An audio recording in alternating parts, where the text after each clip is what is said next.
University of Hyderabad Kanchagachibowli forest యొక్క social media campaign లో కాంగ్రెస్ ప్రభుత్వం తప్పుడు కేసులు వేస్తూ ఆ తప్పుడు కేసులను తీసుకుపోయి సుప్రీంకోర్టు గౌరవ సుప్రీంకోర్టు ముందు పెట్టినా సుప్రీంకోర్టు దాన్ని పక్కన పెట్టేసి సుప్రీంకోర్టు కూడా తన నివేదికలో 1524 చెట్లు నరికేసినట్టు కాంగ్రెస్ ప్రభుత్వం జింకలున్నట్టు ఇవన్నిటినీ కూడా సుప్రీంకోర్టు నివేదికలో ఉన్నాయి. కానీ ఇప్పటికీ కూడా కాంగ్రెస్ ప్రభుత్వం కాంగ్రెస్ మంత్రులు సుప్రీంకోర్టును కూడా తప్పుపడుతూ ఇవాళ సుప్రీంకోర్టును కూడా బేఖాతరు చేస్తూ ఇక్కడున్న రాష్ట్రంలో సోషల్ మీడియాలో ఎవరెవరైతే ఆ పర్యావరణ దృష్టితో ఆ కోణంతో సామాజిక మాధ్యమాల్లో ఎవరమైతే సోషల్ మీడియాలో దాని మీద చేసినామో వేధిస్తూ కేసులేస్తూ మమ్మల్ని అధికారులను ఎవరిని కూడా వదులుతలేరు. ఏప్రిల్ 9న రమ్మన్నారు గచ్చిబౌలి పోలీస్ స్టేషన్ కి. మొదటిసారి 4 కేసులు వేసిర్రు, తప్పుడు కేసులు. ప్రకాష్ రాజ్ గారిది ఎందుకు రీట్వీట్ చేసిర్రు, కేటీఆర్ గారిది ఎందుకు రీట్వీట్ చేసిర్రు, వాళ్ళది ఎందుకు రీట్వీట్ చేసిర్రు, ఈ డ్రోన్ విజువల్స్ ఎక్కడికి వెళ్ళి వచ్చినాయి, ఇవన్నీ ప్రశ్నలు అడిగిరు. 66 ప్రశ్నలు అడిగిరు. ఏప్రిల్ 9న అడిగిర్రు. రాత్రి వరకు అక్కడనే ఉండి సమాధానం చెప్పి వచ్చినాం. ఆ తర్వాత మళ్ళొకసారి నోటీసులు ఇచ్చి అంబేద్కర్ జయంతి రోజు రమ్మని చెప్పారు. ఏప్రిల్ 14న అంబేద్కర్ జయంతి రోజు కోర్టు సెలవు, మొత్తం దేశవ్యాప్తంగా సెలవు ఉంటుంది. మేము ఏప్రిల్ 15న పోయినాం, కోఆపరేట్ చేసినాం. ఆ రోజు కూడా ఉదయం పోయి రాత్రి వరకు అక్కడనే ఉన్నాం. ఒక్కటంటే ఒక్క ప్రశ్న కూడా అడగలేదు. మళ్ళా తర్వాత నోటీసులు తీసుకొని వచ్చారు. మళ్ళా తర్వాత రండి అని చెప్పారు. మళ్ళా చూస్తే శుక్రవారం గుడ్ ఫ్రైడే రోజున ఆ రోజు కూడా కోర్టు సెలవులు. పదే పదే ఇలా నోటీసులు ఇచ్చుకుంటూ పోలీస్ స్టేషన్ కి రప్పించుకుంటూ పోనీ అక్కడ ఏమన్నా విచారణ నిజంగానే చేస్తారా, ఏమన్నా అడుగుతారా అనంటే కేవలం ఉట్టిగానే కూర్చోబెట్టు. అక్కడికి పోయిన తర్వాత కూడా మొన్న శుక్రవారం రోజున కూడా మొత్తం కూర్చోబెట్టుకుని రాత్రికి మా న్యాయవాదులు అందరూ కూడా 5 నిమిషాలకు ఒకసారి అడిగినేమన్నా అడగండి, ప్రశ్నలు ఏమన్నా ఉంటే దర్యాప్తు విచారణ కోసం అపియరెన్స్ కోసం పిలుస్తున్నారు కదా, ఏమన్నా అడగండి అని అంటే 5 నిమిషాలు అని చెప్పి ఆ రోజు పోలీస్ స్టేషన్ లో ఎవ్వరు కూడా లేకుండే. సిఐ ఎస్ఐలు అందరూ కూడా ఒక పాటల పోటీయో ఏదో కాన్సర్ట్ ఉంటే అందరు కూడా అక్కడికి పోయినారు. మళ్ళా రాత్రి నోటీస్ ఇచ్చారు. ఏప్రిల్ 23న 4వసారి రావాలని. 9 రోజుల్లో ఇదెక్కడ విచారణ? 1000 కోట్లు దోచుకున్నోళ్లను కూడా, బ్యాంక్ ఫ్రాడ్ వాళ్ళని కూడా ఇన్నిసారి విచారణ చేస్తలేరు కావచ్చు.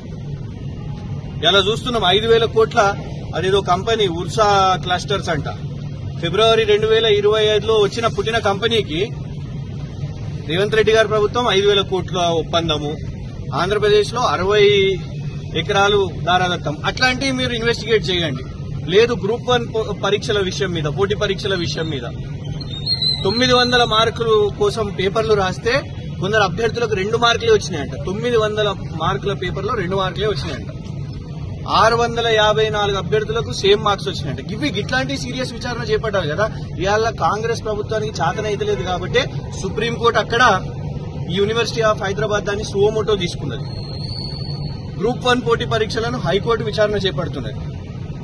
ఇలా పదే పదే మీరు సోషల్ మీడియా వాళ్ళు ఏం పెడుతున్నారు అని ఈ విచారణ చేస్తున్నారు. కాబట్టి ఇక ఆల్టర్నేట్ గా మా న్యాయవాదులు అందరూ కూడా మాకు ఇవాళ కాంగ్రెస్ ప్రభుత్వం ఎంబడబడ్డది. పోలీసు వాళ్లకు పోలీసులుగా కాకుండా కాంగ్రెస్ కార్యకర్తలుగా పనిచేస్తున్నారు. ఈ 4 కేసుల్లో కూడా ఫిర్యాదుదారులు ఎవరెళ్ళు? కాంగ్రెస్ నాయకులే. ఎన్ఎస్యుఐ అతను కాంగ్రెస్ సోషల్ మీడియా ఇన్ఛార్జు. వాళ్ళు కంప్లైంట్ పెట్టి ఇక పోలీసులని రాష్ట్రంలో ఏ పని చేయకండి, మీరు రైతుల గురించి ఆలోచించకండి, యువత గురించి ఆలోచించకండి, కేవలం బీఆర్ఎస్ సోషల్ మీడియా గురించి ఆలోచించండి అని అన్నప్పుడు ఇక మాకు ఏది దిక్కు? ఇదే మాకు దిక్కు. అందుకే ఇవాళ మానవ హక్కుల కమిషన్ కి మా బీఆర్ఎస్ లీగల్ సెల్ మేము ఇక్కడికి వచ్చి మరి ఏప్రిల్ 23న అయ్యా మళ్ళా రమ్మని అంటున్నారు, 4వసారి రమ్మని అంటున్నారు. పోవడానికి మాకు ఇబ్బంది లేదు కానీ అసలు ఈ 3 సార్లు వాళ్ళు చేసింది ఏంది? సీసీటీవీ ఫుటేజ్లు తెచ్చుకోండి.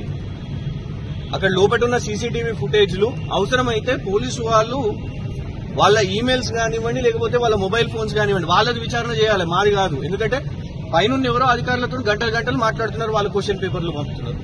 సీసీటీవీలు చూస్తే అర్థమవుతుంది. 2వ రోజు అర్ధగంట పండుకున్నా.